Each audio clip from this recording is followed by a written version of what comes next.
Maqasidic Tafsir. Where should I begin when I'm starting at the end? Pursuing the higher aim, learning the meaning of every page. Where should I begin when I'm starting at the end? Assalamu alaikum.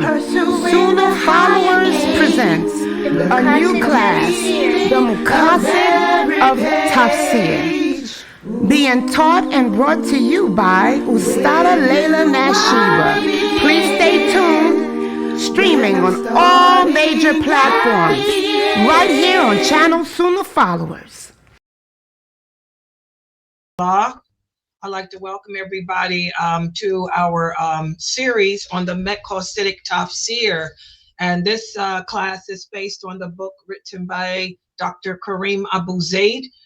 For those of you who are new, I have a lot of new shahadas and also new students. For those of you who are new to my classes, please go to Amazon and buy this book today.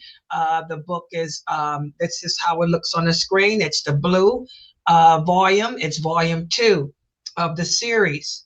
And alhamdulillah, this is a great book because, and especially great now since Ramadan is right around the corner, because what Dr. Karim Abuzaid does in this book is he focuses on how to soften your heart.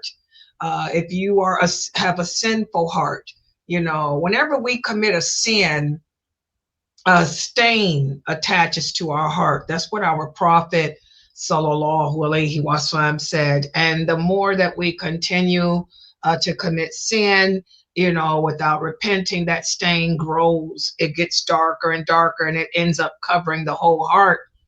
And a lot of the new shahadas will ask me questions like, Sister Laila, how is it that a person can be Muslim and know that something is haram but still do it? Well, that's because they have a hard heart. Their heart is not softened with the fear of Allah. That person may believe in Allah, okay, may say or he or she believes in Allah, but they're lacking the ingredient of fear of Allah's punishment.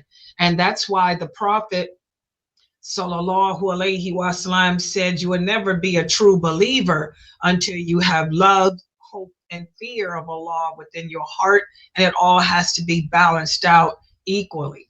So this book is great for that, for people who are sinful, who have lost their way or trying to find their way back, because it details how to soften your heart and make your heart more resilient against your personal jinn, against the shayateen that's out there amongst men and Iblis, you know, so you can better your relationship with Allah.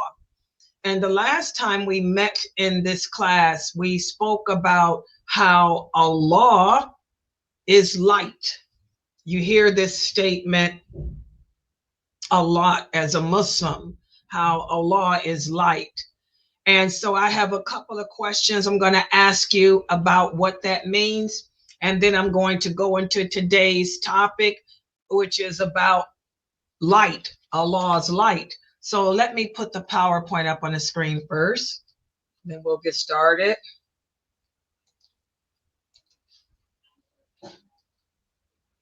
Bear with me, I'm using 4 or 5 computers here. Oh goodness, I can't see which one. This, wait a minute, hold on. Beginning. Okay, there it is. Oh, okay, I'm gonna make it larger too.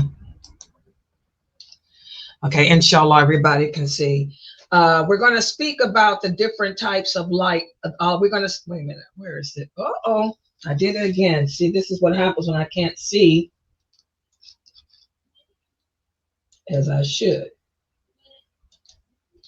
Let's try this again. Move that out the way.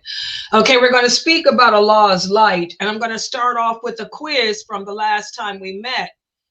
We spoke about how the light of Allah is of 2 types. There's 2 types of the light of Allah. Who can explain to us what is the perceived light of Allah? One of the types of Allah's light is known as his perceived light. Who can explain what is meant by this? What is the perceived light of Allah? Anyone? Wa alaikum salam, Sister Sakina. What is meant by the perceived light of Allah? Anyone?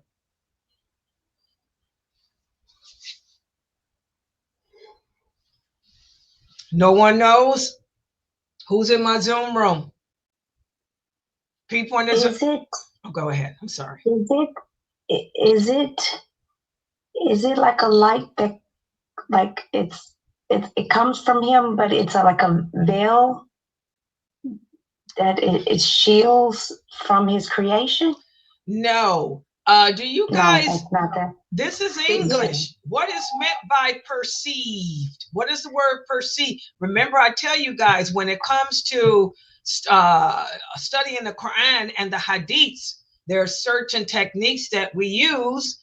We use the technique, the science of connectivity, and also the science of linguistics. Now, this is not Arabic, but I use linguistics of English with you guys because most Americans don't understand their own language of English. This is in English, not Arabic. So use the science of linguistics. What is the meaning of perceived? What does perceived mean? If you understand what perceived means, the answer is right there in your face. I was going to say, I'll look it up too, but I was going to say, does it mean like the perceived light of Allah is like his guidance, it's like a guidance. No. What does the word perceived mean?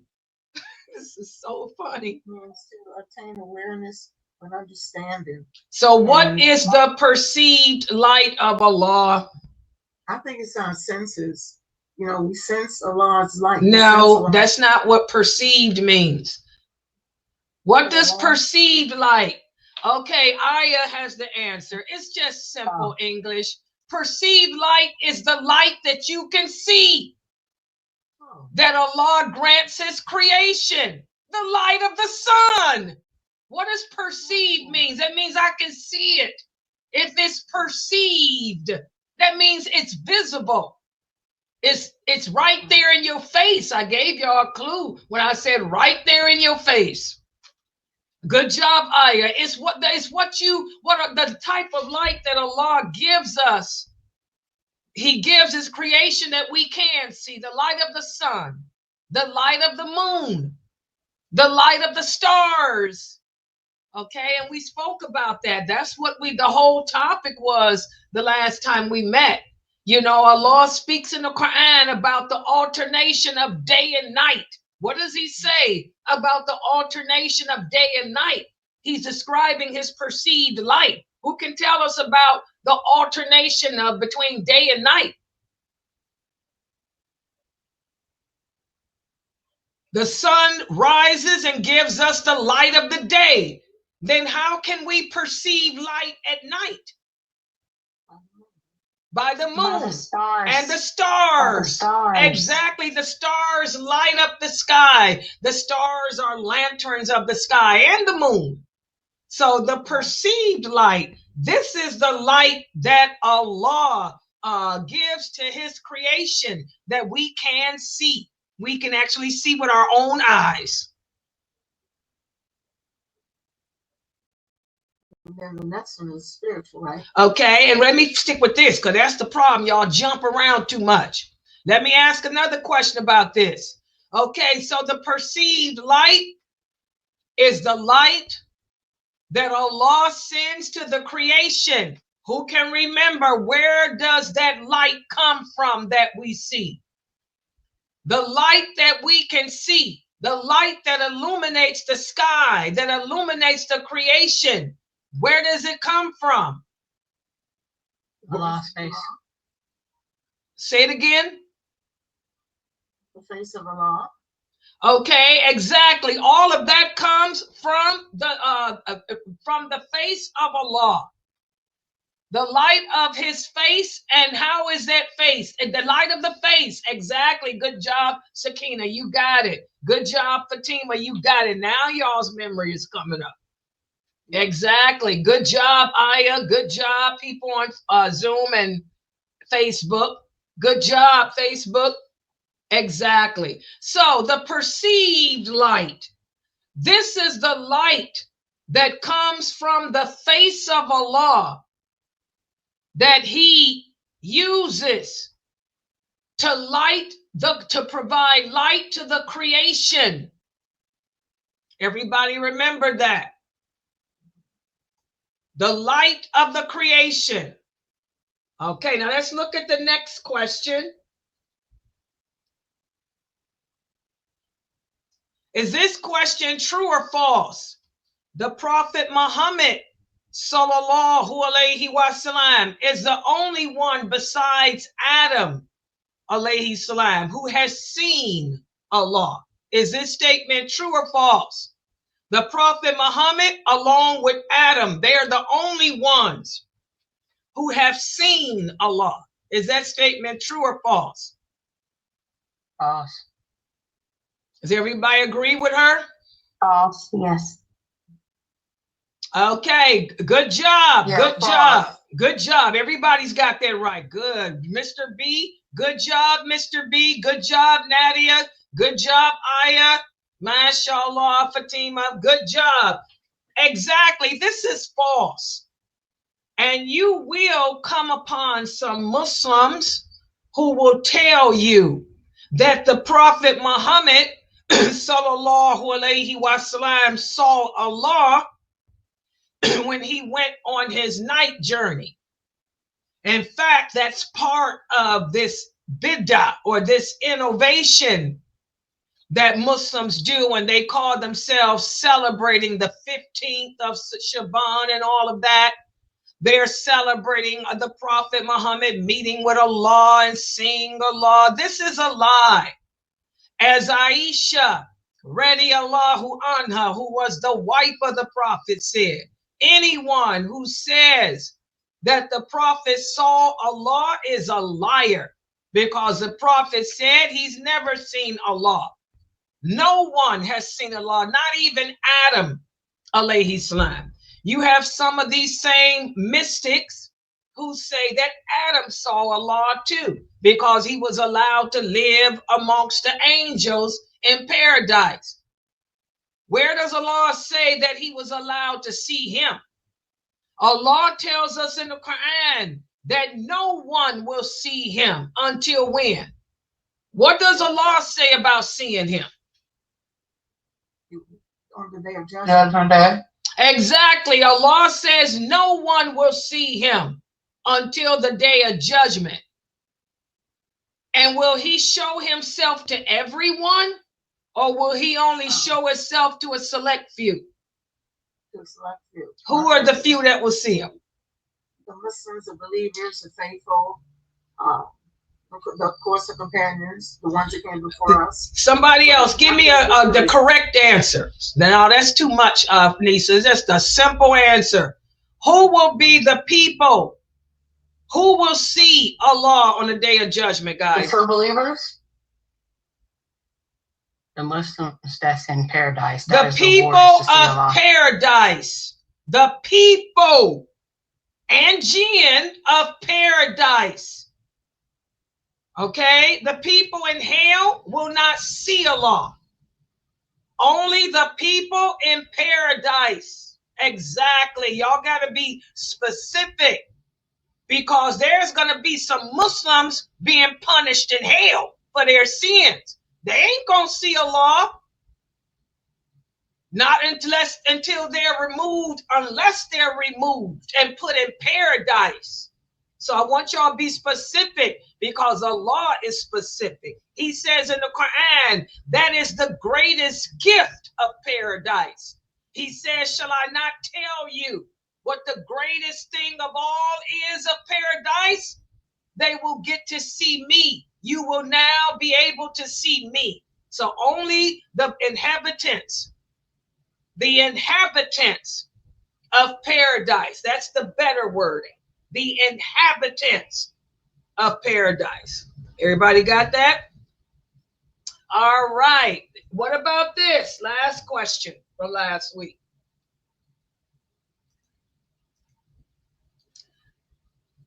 Why is it that Allah cannot be seen?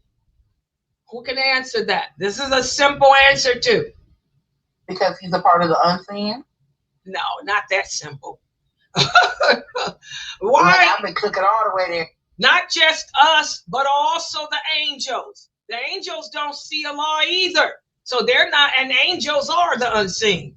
Why is it that Allah cannot be seen? Because he has a veil over him of light. Exactly. Allah cannot be seen because he is veiled with light. As Aisha radiallahu anha, that's the same hadith. That's why y'all got to remember these hadiths. You'll never understand the Quran unless you remember these hadiths. Aisha said, anyone who says that the Prophet Muhammad saw Allah is a liar. As the Prophet sallallahu alaihi wasallam said, how could I see him when he is behind a hijab, a veil? He's behind a veil of light. Allah is light. Hijab also means a screen. It doesn't just refer to a head covering. Hijab also means screen. Allah is screened or veiled behind light, and he will never show himself to anyone until the day of judgment. So the light that we have that lights the world up comes from his throne, and the throne is bringing the light from him. Does everybody understand that? All right. So that's what we discussed yesterday. The first part, the first category of Allah's light. The first category of Allah's light is his perceived light. And now today we're going to speak about the second type of light, which is the spiritual light. Now, the spiritual light brings what? Does Allah's spiritual light brings about what to us? Inspiration to us. Better word than inspiration. Allah's spiritual light is what does what to our heart? No. Allah's spiritual light, the spiritual light does what to the heart? Good job, Ayah. It guides, not inspires. It guides. So the spiritual light of Allah is that which guides us to him. If you don't have that spiritual light, you're never going to be guided to Allah. You'll be worshiping something else or not worshiping anything. So we're going to speak about the second category of his light, the spiritual light. Let's put the PowerPoint up here and get started. Now, the spiritual light of Allah is what reaches the heart of the human being. It also is what reaches our hearing and our vision. The spiritual light of Allah, anything that reaches your heart, guys, is what brings about peace in this dunya or peace in this world. That spiritual light is what brings about contentment with the decree of Allah. Why is spiritual light is what impacts reaches the heart, the vision, and the hearing. And once Allah's light does that, it brings about guidance to us. Okay, those people that are not practicing Islam, these are people that are not guided to Allah. Their ears are deaf. Their heart is hardened. Their eyes are shut to the truth. And Ibn Abbas, may Allah be pleased with him, tells us that the parable of Allah's light, again, is his guidance in the heart of the believer.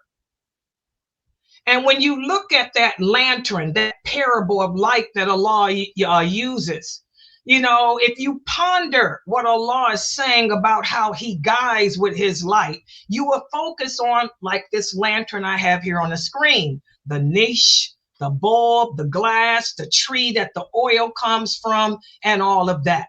And that's what we're going to do right now. I love the way Sheikh Karim Abuzaid breaks this parable down. He says that the niche is a hollow or an opening that we create in a wall to put the lamp, to put the oil in the lamp, that little hole that you see here. It has a hole at the bottom of the lantern that we would use to put the oil in. And that causes the light to focus, and it prevents that light from being dimmed. Imagine that's your heart, okay? If your heart is open to the truth, you will be able to take in what Allah is saying. It won't go to the right, go to the left, and then go out of you. It'll stay within that heart, okay? And how many of us can learn the truth and then put it in our heart? That's why I tell you guys, we have to stop memorizing. A lot of you memorize what I say, but how many of you take what I am teaching and apply it to your heart? The Prophet Muhammad sallallahu alaihi wasallam detailed the difference between knowledge and understanding. He said knowledge is to simply memorize things. Understanding is to take what you have memorized and put it in your heart and act on it. So the niche in the lantern, that's the pit of your heart where whatever knowledge you obtain goes. And then you have a wick in a lantern. What's the wick? The wick is a cord that you light with a match, and it'll cause the oil that you put in the bottom, which to burn, okay? So what happens? The knowledge that you obtain from the classes here, it goes into the pit of your heart, like oil goes into the lantern. And then it nurtures, it causes that fitra, the fitra within you. The fitra is that wick within your heart. It causes the fitra within your heart to ignite. And then when you look at the lantern, you have the covering of it, the place that houses the fire, the glass. This is the globe that houses and reflects the light, keeps the light shining, keeps the light radiant. Okay, that's the whole inside of your heart. Because your fitra has been reawakened or lit, now the whole inside of your heart feels contentment. And again, the tree, the oil is what started it with that lantern. The oil, where did the oil come from? It came from the best of trees, the olive tree. So the question now becomes, who is your tree? What tree did you get your knowledge from? Did you get it from the best tree, or did you get it from a broke down tree? Or did you get it from an imposter tree? Y'all see this? This is the parable that Allah sets for us. The knowledge in your heart, either it's going to nourish the fitra that's been lit because the knowledge is correct, the knowledge is true, or that knowledge is going to burn out, or that knowledge is of no benefit at all.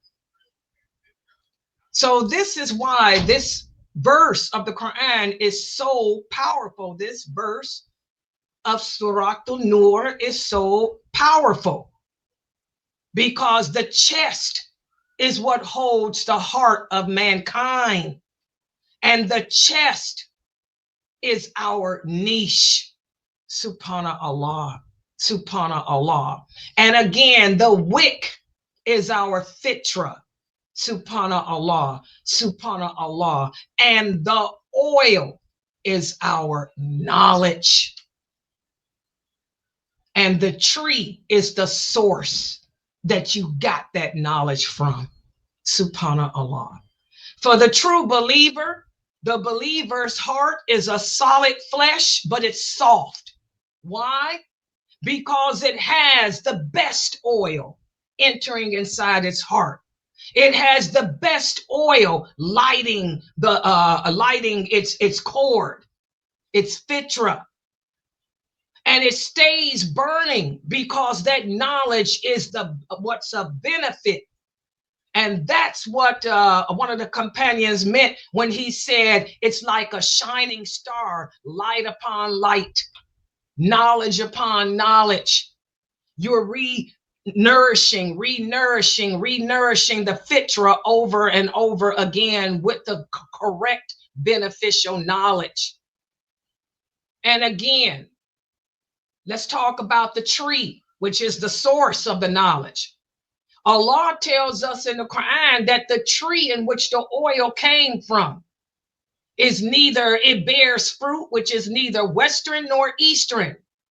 Instead, it's a tree nurtured with a balanced array of sunlight throughout the day. That's like the knowledge. The knowledge you receive, it shouldn't be of one kind. It shouldn't just put love of Allah in your heart. It shouldn't just put fear of Allah's punishment in your heart. It should put balance, love, hope, and fear. Listen to what Ibn Abbas said. He said, this is a tree in the desert, which is not shaded by any other tree. It's not shaded by a mountain or a cave. Nothing covers it. And this is the best for its oil. That's the unadulterated true knowledge. That's the knowledge that's taken directly from Allah, what he said and what the prophet said and understood as those original companions understood it to be. Do you guys understand? So this is why we tell you to be careful. Be careful who and where you gain your knowledge of Allah from, because not all knowledge is a benefit. Not all knowledge is good. Not all knowledge is correct or truthful. And just like a tree needs constant tending from the sun, the same with knowledge. Knowledge comes and goes. You just don't go and seek it out once. You just don't go and seek out the knowledge once, guys. You have to be regular and consistent in seeking out the knowledge and use it on a regular basis to nurture your fitra. Because that oil is everything. Without that oil, the light would never burn in your heart. It'll die out. Without that knowledge, you won't remain strong. Without the correct knowledge, you'll weaken. I was looking at like I told you guys earlier, the woman that commented. I recognize the name of that woman that commented on my short. She used to be a student here back when she was a young girl. She used to wear hijab. She used to practice Islam. Okay. In fact, she used to belong to Sheikh Atli's Majlis. But I clicked on her Facebook page and she has no hijab on now. She doesn't look like she's living Islam at all. Her light burnt out. She didn't get the oil. She wasn't consistent in nurturing her heart. She let the oil become dried out. She let the fitra burn out.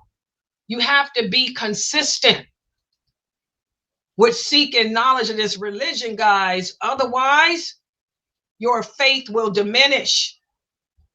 And that's why we say, Allah says, that's why Allah says in the interpretation, the meaning that he guides whomever he wants to his light.